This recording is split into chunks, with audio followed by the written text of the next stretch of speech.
MCQ number 26 of 30 days challenge audit MCQs। तो आज का क्वेश्चन ये है, एज पर SA 620 that is using the work of auditor expert.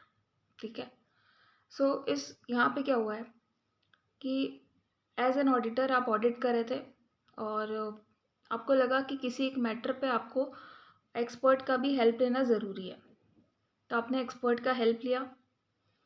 फिर आपको इवेल्युएशन करना पड़ा, क्योंकि आपने वर्क को यूज़ करना है तो आपको इवेल्युएट करना पड़ेगा एज़ पर SA 620 कि अगर आप किसी का काम यूज़ करो, किसी एक्सपर्ट का, तो आपको वो भी इवेल्युएट करना है खुद से कि वो वर्क एडिक्वेट है कि नहीं, और अगर पता चला कि इनएडिक्वेट है तो अपने को कुछ फर्दर ऑडिट प्रोसीड्यूर करने पड़ेंगे।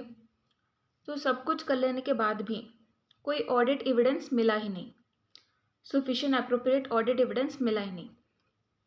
इन such a case as an auditor आप मॉडिफाई करके आओगे, नॉर्मल सा बात है कि आपको कोई एविडेंस ही नहीं मिला किसी मटेरियल चीज़ के ऊपर, तो आप यहाँ पे सफिशिएंट 705 के हिसाब से मॉडिफाई करते हुए आओगे।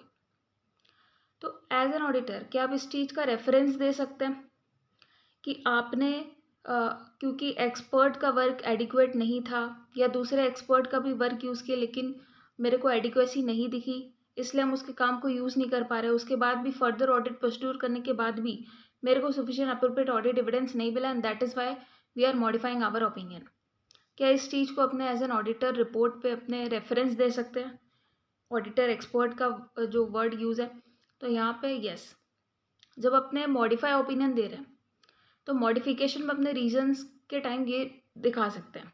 बट इन अपोजिट केस जहाँ पे अपने मॉडिफाई की जगह अनमॉडिफाइड ओपिनियन दे रहे हैं, यानी कि क्लीन ओपिनियन दे रहे हैं, बता रहे कि फाइनेंशियल स्टेटमेंट एकदम परफेक्टली बना हुआ है, ट्रू एंड फेयर व्यू बता रहे हैं, तो इन सच ए केस में क्या इस टाइम भी अपने रेफरेंस दे सकते हैं कि मैंने कुछ कामों के लिए ऑडिटर के एक्सपर्ट का वर्क का यूज़ किया था, मैंने चेक किया था उसकी एडिक्वेसी, उसके बाद मैंने उसके वर्क को यूज़ किया?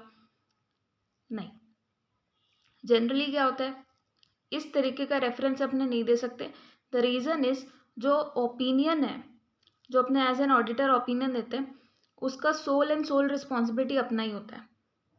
चाहे हम मैनेजमेंट का एक्सपर्ट का यूज़ कर रहे हैं, चाहे हम ऑडिटर एज एन ऑडिटर अपना एक्सपर्ट का यूज़ कर रहे हैं या किसी का भी यूज़ कर रहे हैं, अपने जो रिस्पॉन्सिबिलिटी है रिगार्डिंग आवर ओपिनियन, उसके लिए सोल रिस्पॉन्सिबिलिटी मेरा ही बनता है।